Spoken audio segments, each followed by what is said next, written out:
নমস্কার, কেমন আছেন সবাই? হিজিবিজির একটি নতুন ব্লগে আপনাদের সবাইকে স্বাগত। অফিসের ব্রেক, এক কাপ গরম কফি আর তার সাথে স্কুল ফেরত ছেলের সাথে ভিডিও চ্যাটে একটু গল্প। আমার মনে হয় এই ওয়ার্ক ফ্রম হোমের চক্করে এখন লাঞ্চ টাইমটা, ব্রেক টাইমটা কোনোটাই আমাদের অবসর টাইম আর হয় না। ওই টাইমে নয় খাবার বানাও, নয় চান করো, নয় ঘরের কিছু একটা কাজ সেরে রাখো। তাই অফিস যেদিন যাই সেদিন লাঞ্চ আর ব্রেক টাইমটা কিন্তু পুরো একটা রিল্যাক্স টাইম। আর আমাদের অফিসে মোটামুটি এই এত খাবার দাবারের আয়োজন থাকে যেদিনই আমাদের ব্যাংকের ডে থাকে। যদিও একদম শেষ পাতে আমি গিয়ে ফটোটা তুলেছি, তাই প্রায় সবকটা থালাই ফাঁকা। দাঁড়ান, আপনাদের একটু ব্যাক পাইপারের আওয়াজও শোনাই। যা, আমি যখনই মোবাইল তুলি তখনই সবকিছু বন্ধ হয়ে যায়। বাড়ি ফিরেই আমরা তিনজনে মিলে একদম বসে পড়েছিলাম আবার সরস্বতী পুজোর জোগাড় করতে।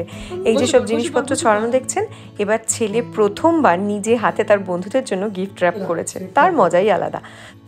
প্যান্ডেলটা যখন আমরা অ্যাসেম্বল করছিলাম ওই টাইমটা ছেলেকে একদমই হাত লাগাতে দিইনি, কারণ এই শোলা তো, এর মধ্যে যখনই গ্লু গান দিয়ে হট গ্লু লাগাচ্ছি বারবার মনে হচ্ছিল গলে যাবে বা ভেঙে যাবে। খুব আলতো হাতেই কাজটা করতে হয়েছে।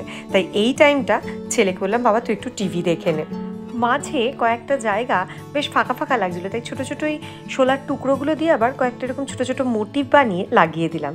আসল কথা, যখন কোনো কাজ করতে আমরা শুরু করি না, যতক্ষণ না মনের মতো হয় ততক্ষণ মনে হয় করে যাই, এই যেন এক নেশার মতো। এবার আমাদের এই সরস্বতী পুজোর হুজুগটাতে বারবার আমাদের সেই ছোটোবেলা সরস্বতী পুজোর কথা মনে পড়ছিল। সরস্বতী পুজো মানেই কবে স্কুলের কার্ডটা ছেপে আসবে, কে কোন স্কুলে কার্ড দিতে যাচ্ছি, কে সরস্বতী পুজোর বাজার করতে যাচ্ছি, কারা আলপনা দিচ্ছে, কারা হলটা সাজাচ্ছে, কারা আবার বেঞ্চ ঠেলে ঠেলে বাইরে বের করে একটা ক্লাসরুমকে পুজোর মণ্ডপ করে তুলছে। এইসব নানান আলোচনা, নানান কিছু নিয়ে আমরা যেন কত ব্যস্ত থাকতাম। এ যেন একটা আলাদা ধরনেরই আবেগ, তাই না? এই দেখুন, আমরা তো মোটামুটি প্যান্ডেলটা সেট আপ করেছি, এইবার আমাদের ঝাড়ুদার কিন্তু চলে এসেছে ঘর পরিষ্কার করতে।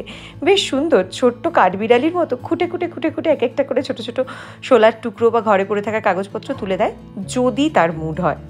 পরের দিন সকালবেলা, মানে সরস্বতী পুজোর দিন, ভদ্রলোক ফুটবল থেকে এসেই বসে পড়েছে তার বন্ধুদের জন্য যে গিফটগুলো র্যাপ করেছিল সেগুলোতে একটু লেখালেখি করতে। তারপর তার মাথায় এটাও এলো যে এবার শিকল বানিয়েছে, প্যান্ডেল বানিয়েছে, কিন্তু ঘুড়িও বানানো হয়নি, চাঁদমালাও বানানো হয়নি।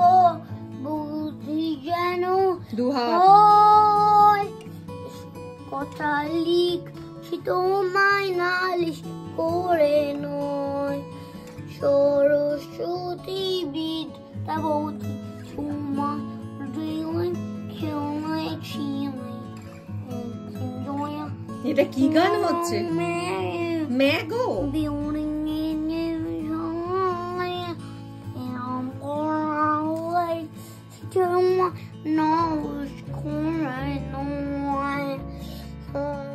ব্যাটা মনের সুখে বসে বসে ভুল ভাল গান গাইছে আর নিজের মতো কাজ করে যাচ্ছে। এ তার নিজের জগতেই বাস করে। বন্ধুরা আসবে প্রায় দুপুরের দিকে, তাই ঠিক তার আগে অবধি বসে বসে সে তার লাস্ট মিনিট প্রিপারেশনটা কিন্তু সেরে নিয়েছে। আমাদের সরস্বতী পুজোর ঠিক আগের দিন আমাদের বাড়িতে একটি সরস্বতী পুজোর পিকনিক করা হয়েছিল।